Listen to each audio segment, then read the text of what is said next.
ಹಾಗಾಗಿನೇ ಏನೇ ಆಗಲಿ ಇವರು ವೈಯಕ್ತಿಕ ಪ್ರತಿಷ್ಠೆಗಳನ್ನು ಬದಿಗಿಟ್ಟು ಇವ್ರ ಜಿದ್ದನ್ನು ಆ ಕಡೆ ಎಸೆದು ಬೆಂಗಳೂರು ಅಭಿವೃದ್ಧಿ ಕಡೆಗೆ ಗಮನ ಕೊಡಬೇಕು ಅನ್ನುವಂಥ ಒತ್ತಾಯಗಳು ಬರ್ತಾ ಇದೆ. ಈ ಬಗ್ಗೆ ಮತ್ತಷ್ಟು ಮಾಹಿತಿ ನಮ್ಮ ಪ್ರತಿನಿಧಿ ಎಲ್.ಎನ್. ಸ್ವಾಮಿ ನೀಡ್ತಾರೆ. ಎಲ್.ಎನ್. ಸ್ವಾಮಿ, ಇದು ಇತಿಹಾಸನೇ ಇದೆ ಡಿ.ಕೆ. ಶಿವಕುಮಾರ್ ಹಾಗೆ ಮುನಿರತ್ನ ನಡುವಿನ ಮಲ್ಲ ಯುದ್ಧಕ್ಕೆ. ಹಾಗಾಗಿ ವೈಯಕ್ತಿಕವಾಗಿ ಅತಿರೇಕಕ್ಕೆ ಹೋಗಿದೆಯಾ ಅಂತ ಇಬ್ಬರ ಮಧ್ಯನ ಈ ಕಾಳಗ ನೋಡ್ತಾ ಇದ್ರೆ ಇವತ್ತು ನಡೆದಂಥ ಹೈಡ್ರಾಮಾಗಳು ಮತ್ತೆಲ್ಲಿ ಹೋಗಿ ಮುಟ್ಟಬಹುದು ಅನ್ನೋದು.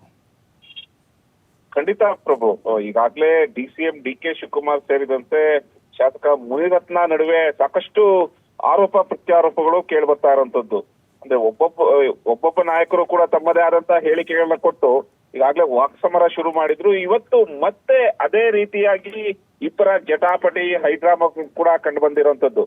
ಇವತ್ತು ಜೆ.ಪಿ. ಪಾರ್ಕ್ ನಲ್ಲಿ ಏನು ಉದ್ಯಾನವನಗಳಲ್ಲಿ ನಾಗರಿಕರು ಓಡಾಡ್ತಿರ್ತಾರೆ, ಅವರ ಒಂದು ಸಮಸ್ಯೆಗಳನ್ನ ಆಲಿಸೋದಕ್ಕೆ ಇವತ್ತು ಡಿ.ಸಿ.ಎಂ ಡಿ.ಕೆ. ಶಿವಕುಮಾರ್ ಮುಂದಾಗಿದ್ರು. ಮತ್ತೆ ವಾಯು ವಿಹಾರಿಗಳ ಸಮಸ್ಯೆಗಳನ್ನ ಆಲಿಸೋದಕ್ಕೆ ಇವತ್ತು ಮುಂದಾಗಿರುವಂತದ್ದು. ಅದರಲ್ಲೂ ವಿಶೇಷವಾಗಿ ಜೆ.ಪಿ. ಪಾರ್ಕ್ ನಲ್ಲಿ ಹಮ್ಮಿಕೊಂಡಿದ್ದಂತ ಒಂದು ಕಾರ್ಯಕ್ರಮ, ಆ ಸ್ಥಳ ಆರ್.ಆರ್. ನಗರ ವಿಧಾನಸಭಾ ಕ್ಷೇತ್ರಕ್ಕೆ ಬರುತ್ತೆ. ಶಾಸಕರು ಮುಂದುವರೆಸಲಾಗಿರುವಂತದ್ದು. ಹಾಗಾಗಿ ಅಲ್ಲಿ ಗಣವೇಶ ತರಿಸಿ ಹೋಗಿರ್ತಾರೆ. ಒಂದು RSS ನ ಕಾರ್ಯಕ್ರಮದಲ್ಲಿ ಮಾಡೋದಕ್ಕೆ ಪಥಸಂಚಲನ ಇತ್ತು ಅಂತ ಹೇಳ್ಬಿಟ್ಟು ಶಾಸಕ ಮುನಿರತ್ನ ಹೋಗಿರ್ತಾರೆ. ಆ ಸಮಯದಲ್ಲಿ ಅವ್ರನ್ನ ನೋಡಿದ್ರು ಕೂಡ ಡಿ.ಸಿ.ಎಂ ಡಿ.ಕೆ. ಶಿವಕುಮಾರ್ ಯಾವುದೇ ಒಂದು ಮಾತನ್ನ ಆಡ್ತಿರೋದಿಲ್ಲ. ಇದು ಅಲ್ಲಿ ನಡೆದಂತ ಒಂದು ಘಟನೆ. ಇದನ್ನ ಹೊರತುಪಡಿಸಿದ್ರೆ ಇನ್ನ ಅಲ್ಲಿ ಕಾರ್ಯಕ್ರಮ ನಡೆಯುವಂತ ಸಂದರ್ಭದಲ್ಲಿ ಶಾಸಕ ಮುನಿರತ್ನ ಅವರು ಕೂಡ ನಾನು 5ನೇ ಸಾಲಿನಲ್ಲಿ ಕೂತಿದ್ದೆ, ನನ್ನ ಹೆಸರನ್ನ ಡಿ.ಸಿ.ಎಂ ಡಿ.ಕೆ. ಶಿವಕುಮಾರ್ ಕರೆದಿಲ್ಲ, ಕರಿಟೋಪಿ ಬಾಯ್ಲಿ ಎಂಬ ಪದವನ್ನ ಬಳಕೆ ಮಾಡಿದ್ದಾರೆ. ಇದು ನನಗೂ ಸೇರಿಸಿದಂತೆ RSSಗೂ ಮಾಡಿದಂತ ಒಂದು ಅಪಮಾನ ಎಂಬ ಹೇಳಿಕೆಯನ್ನ ಕೊಟ್ಟಿರುವಂತದ್ದು. ಜೊತೆಗೆ ನನ್ನ ಮೇಲೆ ಹಲ್ಲೆ ನಡೆಸೋದಕ್ಕೆ ಮುಂದಾಗಿದ್ರು ಕಾಂಗ್ರೆಸ್ ಕಾರ್ಯಕರ್ತರು. ನಾನು ಅಲ್ಲಿನ ಶಾಸಕನಾಗಿದ್ದೇನೆ, ನನಗೆ ಗೌರವ ಇಲ್ಲ, ಸೋತಿರುವಂತಹ ಅಭ್ಯರ್ಥಿಯನ್ನು ಕರೆದುಕೊಂಡು ಅಲ್ಲಿ ಗೌರವವನ್ನ ಕೊಡ್ತಾರೆ. ಯಾಕೆ ಇದೆಲ್ಲ ಮಾಡ್ತಾ ಇರೋದು? ಇದು ರಾಜಕೀಯ ದುರುದ್ದೇಶ. ನನ್ನನ್ನು ಸೋಲಿಸೋದಕ್ಕೆ, ನನ್ನನ್ನ ಕ್ಷೇತ್ರದಿಂದ ಹೊರಗಡೆ ಆಚೆ ಹಾಕೋದಕ್ಕೆ, ಜೊತೆಗೆ ಲೋಕಸಭಾ ಚುನಾವಣೆಯಲ್ಲಿ ಡಾಕ್ಟರ್ ಮಂಜುನಾಥ್ ಅವರನ್ನ ಬೆಂಗಳೂರು ಗ್ರಾಮಾಂತರದಿಂದ ಗೆಲ್ಲಿಸಿದ್ದೇ ಇದಕ್ಕೆಲ್ಲ ಕಾರಣ. ನನ್ನನ್ನ ಮುಗಿಸಲು ರಾಜಕೀಯ ಷಡ್ಯಂತ್ರ ಮಾಡ್ತಾ ಇದ್ದಾರೆ ಎಂಬ ಆರೋಪಗಳನ್ನ ಶಾಸಕ ಮುನಿರತ್ನ ಮಾಡ್ತಾ ಇರುವಂತದ್ದು. ಜೊತೆಗೆ ನನ್ನ ಮೇಲೆ ಪದೇ ಪದೇ ಹಲ್ಲೆ ಮಾಡ್ತಾ ಇದ್ದಾರೆ ಎಂಬ ವಿಚಾರವನ್ನ ಹೇಳಿ ಈಗಾಗಲೇ ಸಾಕಷ್ಟು ನಾನು ಕಾನೂನಿನ ಹೋರಾಟ ಮಾಡ್ತೀನಿ ಎಂಬ ಎಚ್ಚರಿಕೆಯನ್ನ ಕೊಟ್ಟಿರೋದು. ಇದೇ ಹೇಳಿಕೆಗೆ ಸಂಬಂಧಪಟ್ಟಂತೆ ಡಿ.ಸಿ.ಎಂ ಡಿ.ಕೆ. ಶಿವಕುಮಾರ್ ಕೂಡ ತಿರುಗೇಟನ್ನು ಕೊಟ್ಟಿದ್ದಾರೆ. ನಾನು ಯಾರಿಗೂ ಆಹ್ವಾನ ಕೊಟ್ಟಿರ್ಲಿಲ್ಲ, ಅದು ಶಾಸಕರಿಗೆ ಆಹ್ವಾನ ಇರಲಿಲ್ಲ. ಇಲ್ಲಿ ವಾಯು ವಿಹಾರಿಗಳ ಸಮಸ್ಯೆಗಳನ್ನ ಆಲಿಸೋದಕ್ಕೆ ನಾನು ಬಂದಿದ್ದೆ. ಅವರು ಬೇಕಂತಲೇ ಕಾರ್ಯಕ್ರಮನ ಹಾಳು ಮಾಡೋದಕ್ಕೆ ಇಲ್ಲಿ ಮುನಿರತ್ನ ಅವರು ಬಂದಿದ್ರು. ಇಂತಹ ಶಾಸಕರನ್ನ ಆಯ್ಕೆ ಮಾಡಿರುವಂತ ಜನರು ನರಕದಲ್ಲಿದ್ದಾರೆ ಎಂಬ ಹೇಳಿಕೆಯನ್ನ ಕೊಟ್ಟಿರುವಂತದ್ದು. ಇದಕ್ಕೆ ಜನರೇ ಉತ್ತರ ಕೊಡಬೇಕು. ಅಂದ್ರೆ ಆರ್.ಆರ್.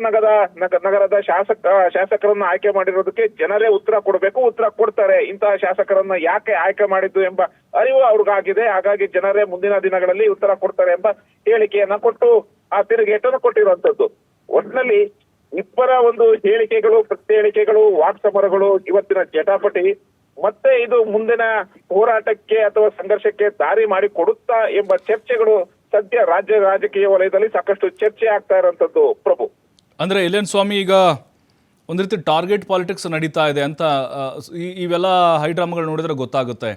ಅದೇನೇ ಇರಲಿ, ಇಬ್ಬರ ವೈಯಕ್ತಿಕ ಪ್ರತಿಷ್ಠೆಗಳು, ಅದು ರಾಜಕೀಯ ಏನೇ ಇದ್ರೂ ಕೂಡ ಸಾರ್ವಜನಿಕರ ಹಿತದೃಷ್ಟಿಯಿಂದ, ಬೆಂಗಳೂರಿನ ಅಭಿವೃದ್ಧಿಯ ಉದ್ದೇಶದಿಂದ ಎಲ್ಲರನ್ನು ವಿಶ್ವಾಸಕ್ಕೆ ತೆಗೆದುಕೊಂಡು ಕೆಲಸ ಮಾಡಬೇಕಾದಂಥ ಜವಾಬ್ದಾರಿ ಕೂಡ ಡಿ.ಸಿ.ಎಂ ಅವರ ಮೇಲೆ ಇದೆ ಅನ್ನೋದು ಹೇಗಿದ್ದಾರೆ?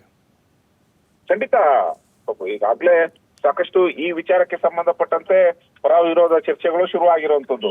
ಒಂದು ಕಡೆ ಅಲ್ಲಿ ಶಾಸಕರು ಬಂದಂತ ಸಂದರ್ಭದಲ್ಲಿ ಅವರಿಗೆ ಸರ್ಕಾರದ ಒಂದು ವತಿಯಿಂದ ಆಗ್ಬೋದು ಅಥವಾ ಡಿ.ಸಿ.ಎಂ ಡಿ.ಕೆ. ಶಿವಕುಮಾರ್ ವೈಯಕ್ತಿಕ ವಿಚಾರಗಳನ್ನ ಮರೆತು ಅವರಿಗೆ ಗೌರವವನ್ನು ಕೊಡಬೇಕಿತ್ತು ಅನ್ನೋದು ಒಂದು ಕಡೆ ಚರ್ಚೆ ಆಗ್ತಾ ಇದ್ರೆ, ಮತ್ತೊಂದು ಕಡೆ ಮುನಿರತ್ನಮ್ಮರವರು ಅಲ್ಲಿ ಆಹ್ವಾನ ಇಲ್ಲಾದ್ರೂ ಕೂಡ ಯಾಕೆ ಹೋಗ್ಬೇಕಿತ್ತು ಅನ್ನೋದು ಸಾಕಷ್ಟು ಚರ್ಚೆಗಳು ಆಗ್ತಾ ಇರುವಂತದ್ದು. ಒಟ್ಟಿನಲ್ಲಿ ಬೆಂಗಳೂರು ಅಭಿವೃದ್ಧಿಗೆ ಸಂಬಂಧಪಟ್ಟಂತೆ ನಾವು ನಾನಾ ರೀತಿಯ ಕೆಲಸಗಳನ್ನ ಸರ್ಕಾರ ಹಮ್ಮಿಕೊಳ್ತಾ ಇದೆ. ಆ ಹಮ್ಮಿಕೊಂಡಂತ ಕೆಲಸದಲ್ಲಿ ಇವತ್ತು ಕೂಡ ಎಂದಿನಂತೆ ನಾನು ಕಾರ್ಯಕ್ರಮಗಳಿಗೆ ಹೋಗಿದ್ದ ಸಂದರ್ಭದಲ್ಲಿ ಬೇಕಂತಲೇ ಮುನಿರತ್ನಮ್ಮವರು ಈ ರೀತಿ ಒಂದು ಕೆಲಸ ಮಾಡಿದ್ದಾರೆ, ಈ ರೀತಿ ಗಲಾಟೆಯನ್ನ ಎಬ್ಸೋಕೆ ಬಂದಿದ್ರು ಅನ್ನೋದು ಕೂಡ ಡಿ.ಸಿ.ಎಂ ಡಿ.ಕೆ. ಶಿವಕುಮಾರ್ ಆರೋಪ. ಒಟ್ಟಿನಲ್ಲಿ ಎರಡೂ ಕಡೆ, ಒಂದು ಕಡೆ ಡಿ.ಸಿ.ಎಂ ಡಿ.ಕೆ. ಶಿವಕುಮಾರ್ ಕೂಡ ಇಷ್ಟೆಲ್ಲ ರಾದ್ಧಾಂತ ಮಾಡಬೇಕಿತ್ತ ಅನ್ನೋ ಚರ್ಚೆಗಳು ಶುರುವಾಗ್ತಾ ಇದೆ. ಮತ್ತೊಂದು ಕಡೆ ಮುನಿರತ್ನಂ ವಿರುದ್ಧ ಕೂಡ ಈ ರೀತಿಯ ಚರ್ಚೆಗಳು ಶುರುವಾಗಿರುವಂತದ್ದು. ಪ್ರಭು, ಥ್ಯಾಂಕ್ ಯು ವೇಲನ್ ಸ್ವಾಮಿ ತಮ್ಮೆಲ್ಲ ಮಾಹಿತಿಗಾಗಿ.